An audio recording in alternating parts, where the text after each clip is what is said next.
Hello everyone, in this video we are going to talk about diagnosis of gestational diabetes or diabetes in pregnancy. We will focus on the diagnosis part. First of all, let's see what is the gestational diabetes. Any degree of insular intolerance diagnosed for the first time during pregnancy irrespective of the gestational age. So you know this now that gestational diabetes is the diabetes which is first time diagnosed in pregnancy, not before it. Now let's see some of the very high risk factors for gestational diabetes: age more than 30, marked obesity, previous history of GDM, strong family history of type 2 diabetes mellitus. Okay, now let's focus on the main part of the video, that is diagnosis of GDM. Now for the years the students have very difficult criterias of remembering different values, and at the end of the day they have a confusion in their mind that which is the normal and which is abnormal. So I tried to make it simple here. The very basic concept of testing this test of GDM is we are testing a capability of our body to secrete the insulin and decrease the glucose level in specific time units in response to glucose provided to the body at once. For example, our body is exposed to the glucose, some amount of glucose like 50 gram, 75 gram, 100 gram at once. Okay, and then we measure the blood glucose level, and we measure in which time the glucose level comes to normal. So this is how we test the capability of our body to decrease the blood level as soon as possible. Now let's have a very concentrated focus of you I want here. The diagnostic approach is of two kind. When we want to diagnose GDM in a pregnant lady, when the pregnant lady comes to us, we have two kind of approaches towards the diagnosis of GDM. The first approach is of two-step approach, which is made by ACOG, that is American College of Gynecology, Obstetrics and Gynecology. And another is a one-step approach which is endorsed by WHO. So till now you need to remember both these names, ACOG and WHO. So what is two-step and what is one-step? So here I have made a table here. It's a very easy table. Let me make some okay. So in two-step, what we do is we just test our capability with 50 gram of glucose. For the second step of the two-step approach is we are testing with 100 gram of glucose, and for WHO one single step strategy we test with 75 gram. So now you have a clear idea that for one we are going to test with 50 grams, for the second we are going to test with 100 grams, and the third one, which is the single step approach, is of 75 gram.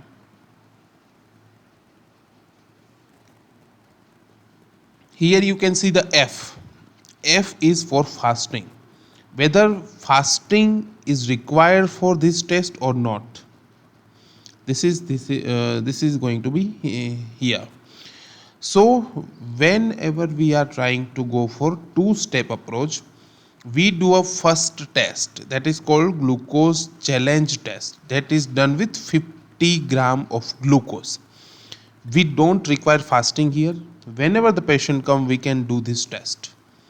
So when we give 50 gram of glucose, then we check only once, remember, at 1 hour of this 50 gram of glucose. If we get the values less than 140, then everything is okay. If we get the values, glucose values, serum glucose values more than 180 gram per dl values, then we already diagnose it as a GDM. Less than 140, everything is okay. 180, more than 180, GDM is diagnosed. If the result is between this, like 140 to 179, then we have to go for the confirmatory test, that is the glucose tolerance test.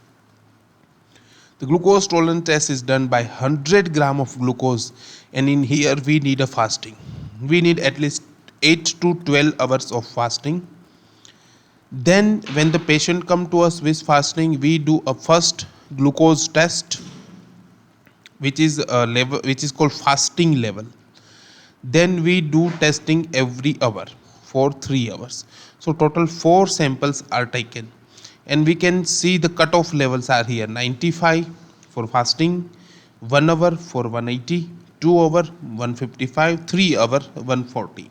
So if we find any of this value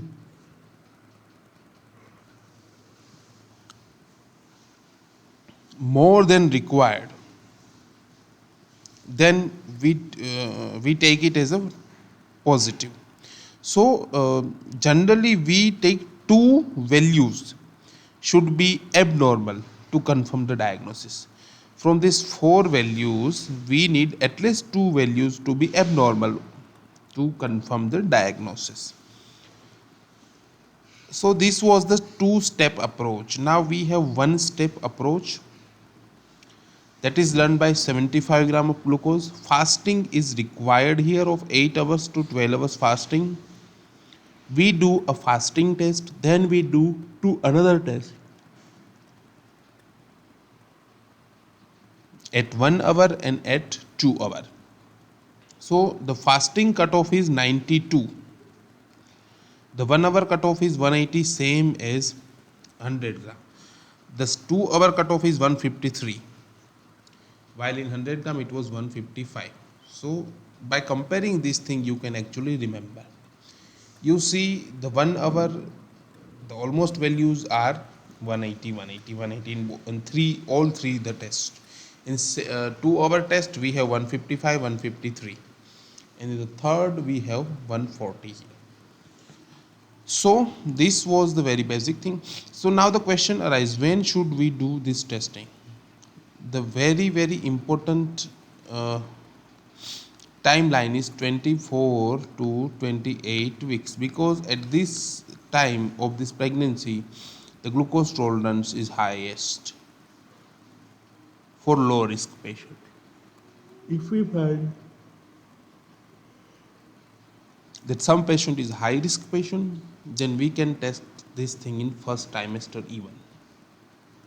Another criteria for specifically for India is DIPSI, Diabetes in Pregnancy Study Group India.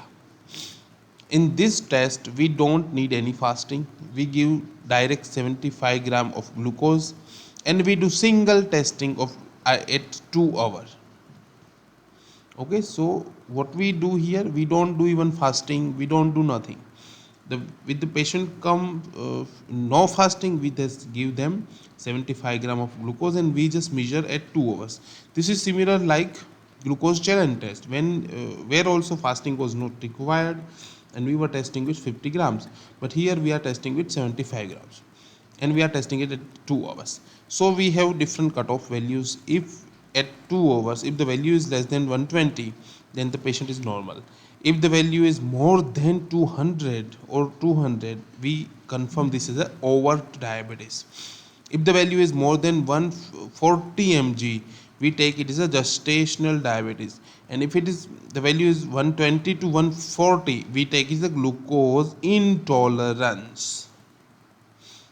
So now you see, this is some of the very basic things you need to remember. With daily day to day life, we need to remember these things. So these four total tests were used for diagnosing of GDM. You need to remember this thing very quickly. Just put it this thing on your room's wall, and just see every day. Then only you can remember all these cutoffs also.